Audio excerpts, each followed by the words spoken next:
Hi, I'm Josh and welcome along to episode 2 of RunTV. In today's show, we're going to be catching up with Jacinta Brinsley. Now, Jacinta is an exercise physiologist, a yoga teacher and a researcher, not to mention a very handy runner herself, competing at the national level for cross country. Now, Jacinta's going to be touching on training load, listening to your body, and also how to spice things up a little bit with your training routine. And then we're going to cross to Reece from Joggers World. Now, Reece is going to talk about the differences between trail shoes and road shoes and when you should consider one over the other. So, without further ado, we'd like to head out to Jacinta. So welcome along to RunTV.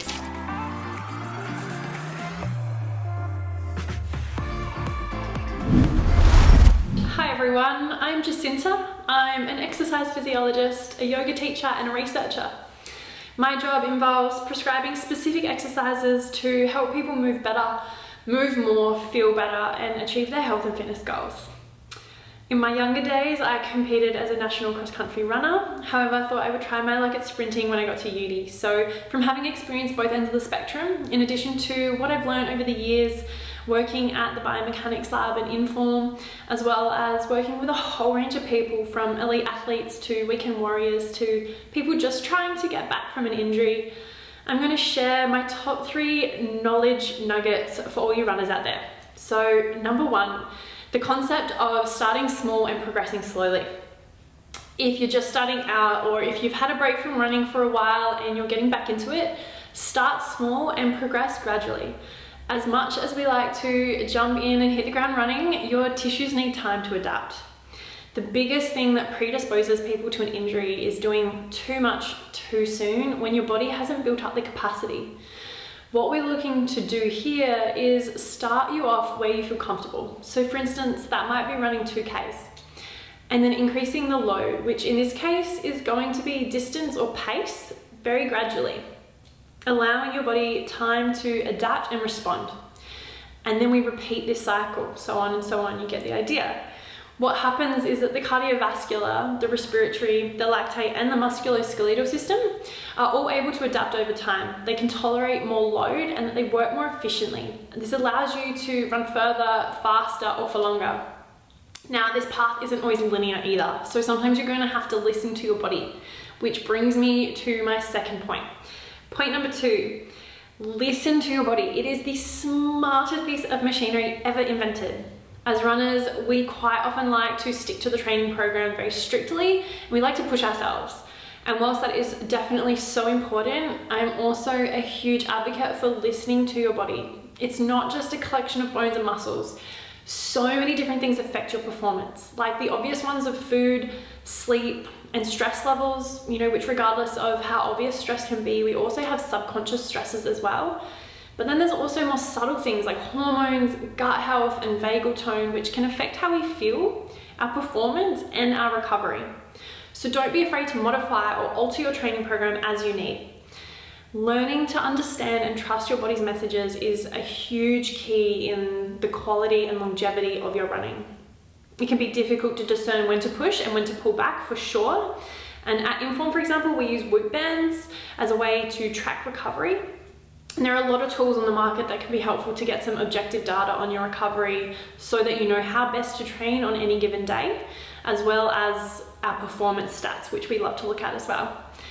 And we're never looking to push through pain. Pain is the body's way of throwing up an orange flag and something that's not quite right.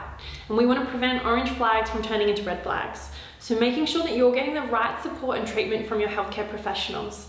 So that's Josh for your shoe fit. That's your physio, your chiro, your exercise physiologist. Making sure that you've got your best foot forward when it comes to being smart about how you train. And my final piece of advice is have a balanced exercise diet. And what I mean by this is don't just run. Spice up your exercise life. Make your body move in ways that it's not familiar with. Try to incorporate activities that are going to promote recovery, particularly active recovery.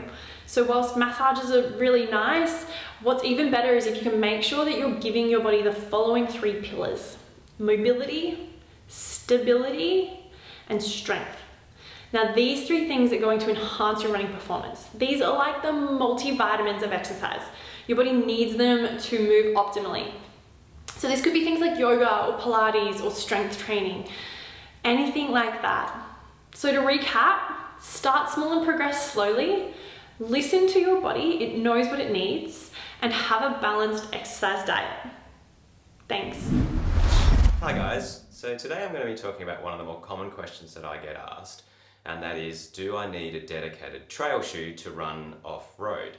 The simple answer to that question is, well, no. You can certainly use a road shoe to run off-road, but I'll put it to you this way. It's sort of like if you're going to go for a bike ride off-road using your road bike, you can certainly do it, it's just going to be less than comfortable. Whereas if you had a nice, cushy, soft, dedicated mountain bike to go off-road, you're going to enjoy the experience a lot more. Same thing goes with the trail shoe. You can certainly use your road shoe off-road, but road shoes essentially are designed to go in a straight line as fast as possible. So they're not designed to cope with all the changes of directions and obstacles that you need to run over and run through.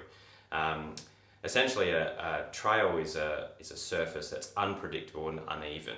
So a trail shoe is designed to give you the confidence to run on an uneven and unpredictable surface, whereas a road, nice and flat, nice and predictable, and the shoe's designed with that in mind. So really what I'm going to do is break down the differences between a road shoe and a trail shoe.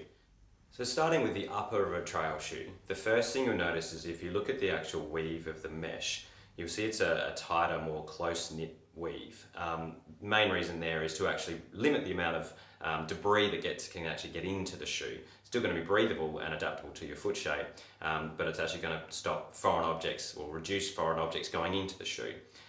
From there you'll actually notice as well there's going to be a lot more protection around the edges of your foot. So both on the medial and the lateral side of the shoe, you'll see that there's actually either welded overlays, or with some shoes they'll actually have a more solid fabric around the edges of your foot.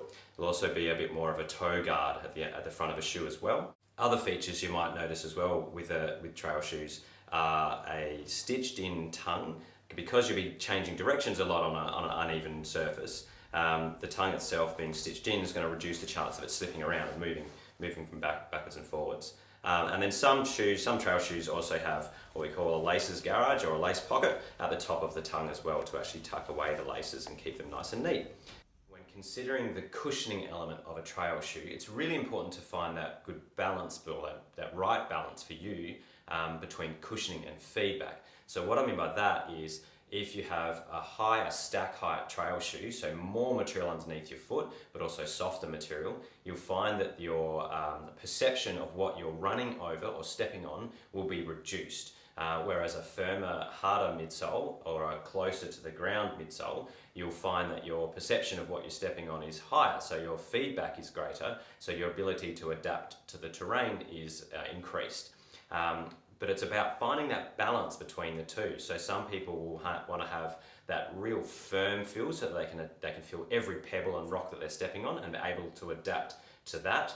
Or people want to have a lot more cushioning under their foot so they're not aware of anything they're stepping on and they can just run over the top. Bear in mind with that sort of side of things, you need to be actually quite a strong runner, strong ankles to be able to just roll over the top of anything. Whereas a firmer midsole or a much harder midsole means that you'll put a lot more shock and force through the body. So getting that balance right is pretty important. So really, do you prefer like a tractor feel where you can just crush over anything? Or do you want like a go-kart feel where you'll feel every little pebble? Or do you want something in between, a nice little balance? So it's really personal preference as to what you want in the cushioning element of a shoe. The other component that you'll find inside of a midsole of a trail shoe, a dedicated trail shoe, is that a lot of them will have what we call a stone guard or a rock plate. So this is either a plastic, or could be a plastic composite, or it could be a carbon fibre sort of inlay in the midsole. And this is there to protect your foot from foreign objects going through the shoe. So if I was to grab our road shoe again, you'll see through here, if you're looking at the outsole and midsole, the midsole itself is actually exposed to the outside elements. And the drawback being that if you were to run and step onto a sharp rock or a tree root or a stick from a tree, that can actually impale through the shoe and go right through into your foot. whereas a dedicated trail shoe will have some sort of element of protection, either from a stone guard or a rock plate, or a total outsole. So what I mean by that, if we look at this shoe, you'll see how there actually isn't a gap in the outsole for anything to go through, to penetrate the shoe and go through your foot.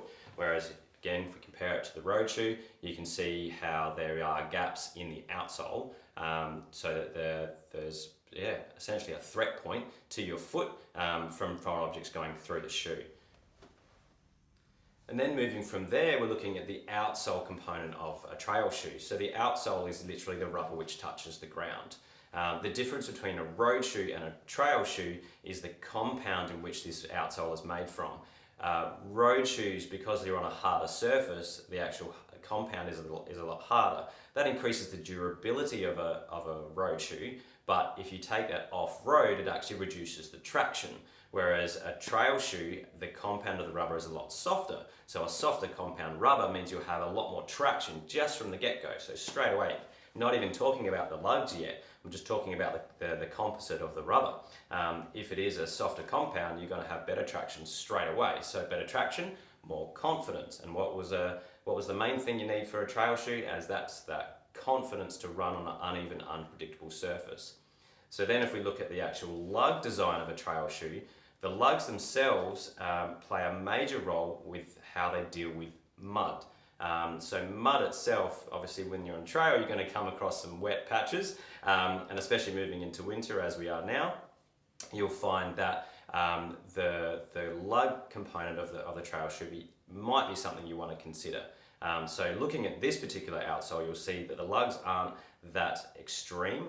They're nice and close together. So the advantage with that is that you're going to have a shoe which is designed for lots of different surfaces, lots of varying surfaces. The disadvantage is that if you do hit some mud, it's going to cake really quickly and you'll end up with a nice slick trail shoe. Whereas like the shoe I picked up earlier, if we look at the lug design of this one, you'll see that the lugs are a lot bigger, a lot deeper, and a lot more space between them.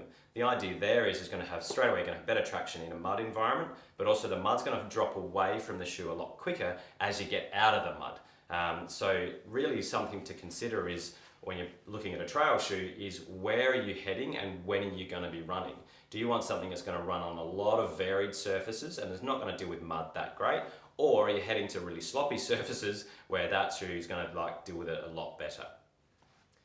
So there you have it, guys. The difference between a trail shoe and a road shoe. Essentially, in my opinion, if you are going to be heading to trails probably once a week or more, then the idea of having a dedicated trail shoe for off-road is of definite benefit. And it's also a good idea to have multiple shoes on your rotation. So that could be it. Use a road shoe for road and a trail shoe for trail.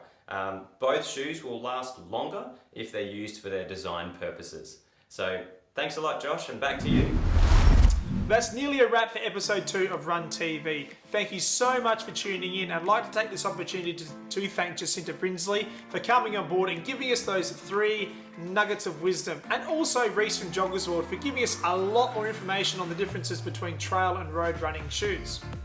Now, if you'd like us to cover anything specific in the future episodes, please drop a comment on this video below. We are here to help you with all things running related to make sure that you can continue to enjoy the sport of running and achieve your running goals, no matter how big or small they might be. So until next time, stay safe, be kind to each other, and enjoy your training. We'll see you soon.